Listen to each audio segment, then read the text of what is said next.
La fierté de notre territoire, c'est Roseland. Parce que Roseland, ça a été un combat de nos générations d'avant pour préserver les terres, les alpagistes, la vie en montagne, la vente du Beaufort avec le tourisme qui dépasse les limites françaises. Le barrage de Roseland, c'est aussi une beauté, hein. Le panorama qu'on a en fond, cette étendue d'eau qui change avec les couleurs du soleil et le reflet du soleil dans l'eau. Il marque le paysage de façon définitive, enfin au moins pour nous, pour notre génération, il est là.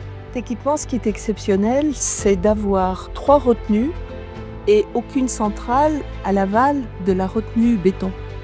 Et on n'imagine pas tout ce qu'il y a dessous la terre, avec toutes ces conduites forcées, l'approvisionnement du barrage de Roseland, du barrage de la Gitas et du barrage de Saint-Guérin par des captages qu'on va faire pratiquement au niveau de Tignes, avec une première centrale qui s'appelle la centrale de Pierre-Giret. Et donc on va amener de l'eau, on va changer le cours des rivières et on va amener cette eau dans 3 barrages réservoirs. Un qui s'appelle la Gitas et qui est le premier. Ce barrage va amener l'eau dans le plus grand des réservoirs de ce système, qui va être le barrage et le lac de Roseland. À la suite de quoi, l'eau va continuer son chemin sous terre et arriver à un endroit où il va accueillir les eaux de la retenue de Saint-Guérin.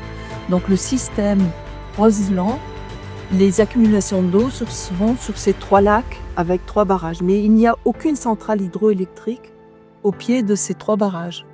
Et ici, au niveau grosso modo du col de la Bâtie, vous allez avoir une chute d'eau de plus de 1200 mètres de dénivellation et qui va emmener cette eau dans une centrale souterraine à la Bâtie. Là, on est autour de 400 mètres d'altitude.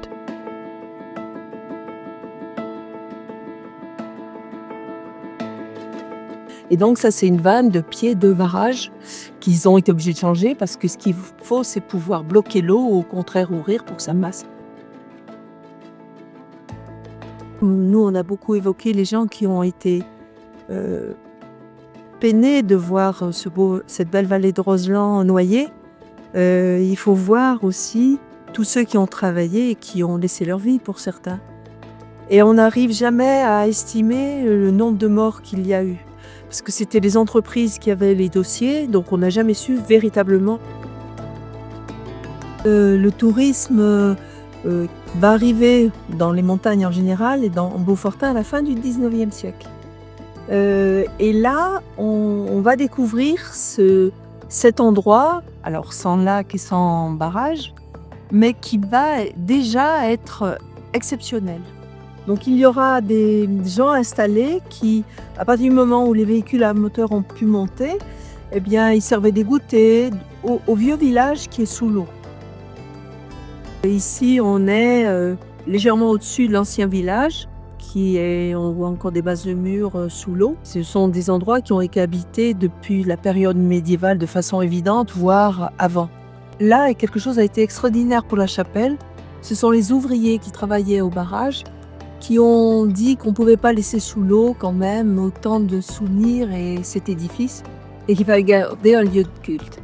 Et c'est sur leurs heures de repos qu'ils ont décidé de mettre la main à la pâte et EDF a fourni le ciment et on a reconstruit plus haut la chapelle qu'on voit aujourd'hui et qui fait partie de ce paysage de façon entière et complète avec peut-être autant de force que le barrage.